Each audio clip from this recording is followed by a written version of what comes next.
Hello दोस्तों, आप लोगों का स्वागत है हमारे YouTube channel the study hover में। आज हम लोग पढ़ेंगे अक्षांश व देशांतर के बारे में। आइए देखते हैं हम अक्षांश किसे कहते हैं और देशांतर किसे कहते हैं। अक्षांश को इंग्लिश में हम लैटिट्यूड कहते हैं और देशांतर को इंग्लिश में हम लॉन्गिट्यूड कहते हैं। अक्षांश का दूसरा नाम होता है समानांतर रेखाएं। अक्षांश का दूसरा नाम क्या होता है? समानांतर रेखाएं। अच्छा, अक्षांश रेखाएं हम किसे कहते हैं? पश्चिम से पूर्व दिशा में खींची जाने वाली रेखा है जो समान अक्षांशीय कोण वाले स्थानों को मिलाती हैं, अक्षांश रेखाएं कहलाती हैं। पश्चिम से पूर्व दिशा में खींची जाने वाली रेखाएं जो समान अक्षांशीय कोण वाले स्थानों को मिलाती हैं, अक्षांशीय रेखाएं कहलाती हैं। पृथ्वी पर भूमध्य रेखा है। भूमध्य रेखा पृथ्वी को दो बराबर भागों में बांटती है। अगर आप लोग अक्षांश को भूल जाएं कि अक्षांश रेखाएं कैसे याद किया जाए, तो अक्षांश लैटिट्यूड मतलब लेटी हुई रेखाएं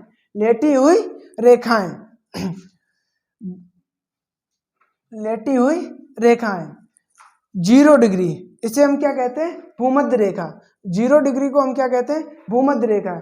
और इसका दूसरा नाम क्या है? विषुवत रेखा। और इसे इक्वेटर के नाम से भी जानते हैं। इक्वेटर नाम से भी जानते हैं।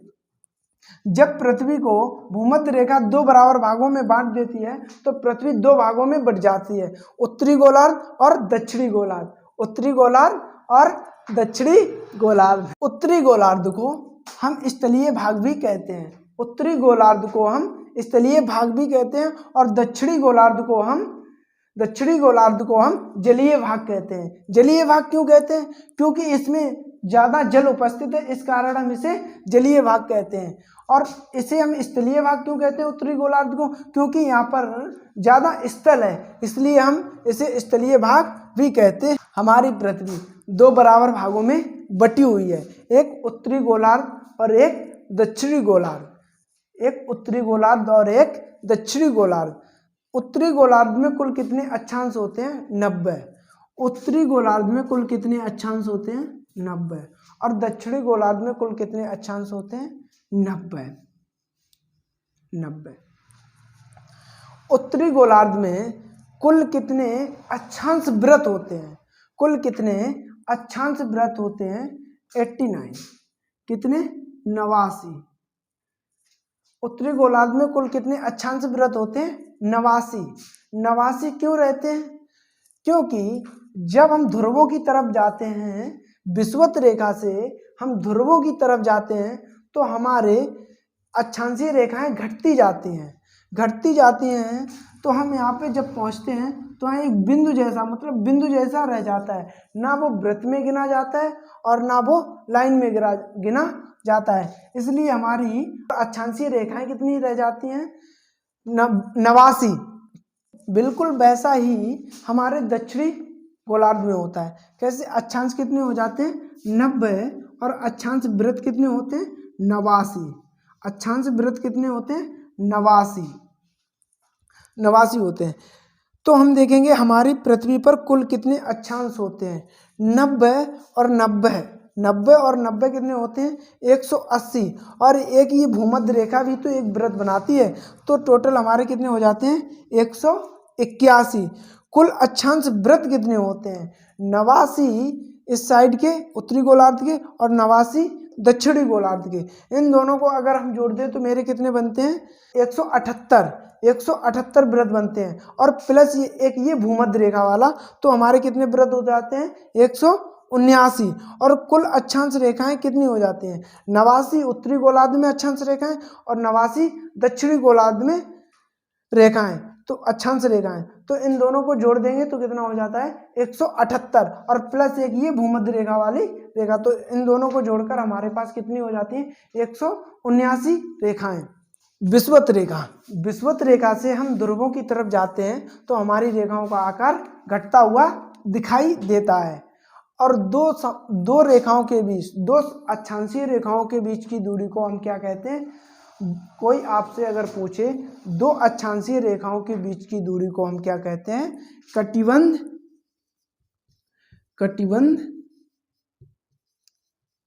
या जोन। कटिबंध या जोन। दो अक्षांशीय रेखाओं के बीच की दूरी को हम क्या कहते हैं? कटिबंध या जोन। कटिबंध या जोन। 90 डिग्री उत्तरी अक्षांश रेखा है, 90 डिग्री उत्तरी अक्षांश रेखा और 90 डिग्री दक्षिणी अक्षांश रेखा को छोड़कर बाकी सब संपूर्ण वृत्त बनाती हैं। बाकी सब संपूर्ण वृत्त बनाती हैं। अब हम देखते हैं देशांतर के बारे में। देशांतर को इंग्लिश में हम क्या कहते हैं? लॉन्गिट्यूड। क्या कहते हैं इंग्लिश में? लॉन्गिट्यूड। देशांतर रेखाएं क्या होती हैं?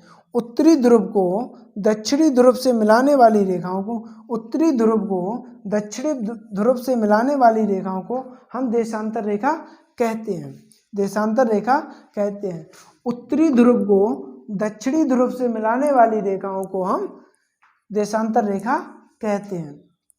देशांतर रेखा कहते हैं। और जो ये इसमें पृथ्वी में जो 0 डिग्री रेखा है, 0 डिग्री देशांतर है, ये पृथ्वी को 2 बराबर भागों में बांटती है। 0 डिग्री जो रेखा है वो पृथ्वी को 2 बराबर भागों में बांटती है। 0 डिग्री को हम प्रधान यामोत्तर रेखा के नाम से भी जानते हैं और ग्रीनविच रेखा के नाम से भी जानते हैं। ग्रीनविच रेखा, इसका नाम क्यों पड़ा?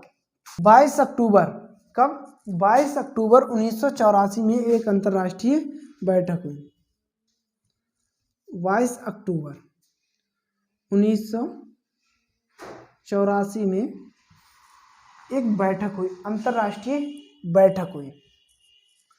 उस बैठक में देखा गया कि सभी देशांतर रेखाएं आपस में एक समान है। उस बैठक में देखा गया कि सभी देशांतर रेखाएं आपस में एक समान है। तो जब सभी रेखाएं एक समान थी तो उसमें कन्फ्यूजन ये था कि किस रेखा को हम प्रधान यामोत्तर रेखा बनाएं, किस रेखा को हम प्रधान बनाएं। जैसे अपने घर में सभी लोग अगर बराबर हों, एक समान हों, तो कन्फ्यूजन ये होता है कि घर चलाने वाला मुखिया होना चाहिए ना, तो हम मुखिया किसको बनाएं? तो इसके लिए हम एक बैठक करेंगे। ऐसे ही यहाँ पर एक बैठक हुई 22 अक्टूबर 1984 में अंतर्राष्ट्रीय बैठक हुई। और ये बैठक कहाँ पर हुई? वाशिंगटन डीसी, वाशिंगटन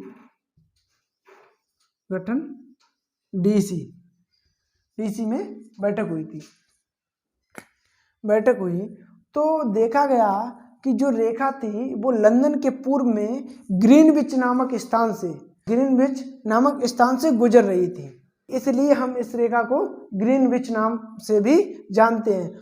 इस बैठक में ये निश्चित किया गया कि जो ये लंदन के ग्रीनविच नामक स्थान से जो रेखा गुजर रही है उस रेखा को हम प्रधान यामोत्तर रेखा के नाम से भी जानेंगे। 2 देशांतर रेखाओं के बीच की दूरी कितनी होती है? 2 देशांतर रेखाओं के बीच की दूरी कितनी होती है? 111.32 किलोमीटर। 2 देशांतर रेखाओं के बीच की दूरी कितनी होती है? 111.32 किलोमीटर। 2 देशांतर रेखाओं के बीच के क्षेत्र को हम क्या कहते हैं? 2 देशांतर रेखाओं के बीच के क्षेत्र को हम क्या कहते हैं? गोरे। क्या कहते हैं? गोरे।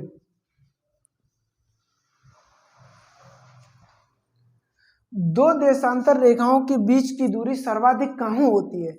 2 देशांतर के बीच की दूरी सर्वाधिक कहाँ होती है? विषुवत रेखा पर। कहाँ पर होती है? विषुवत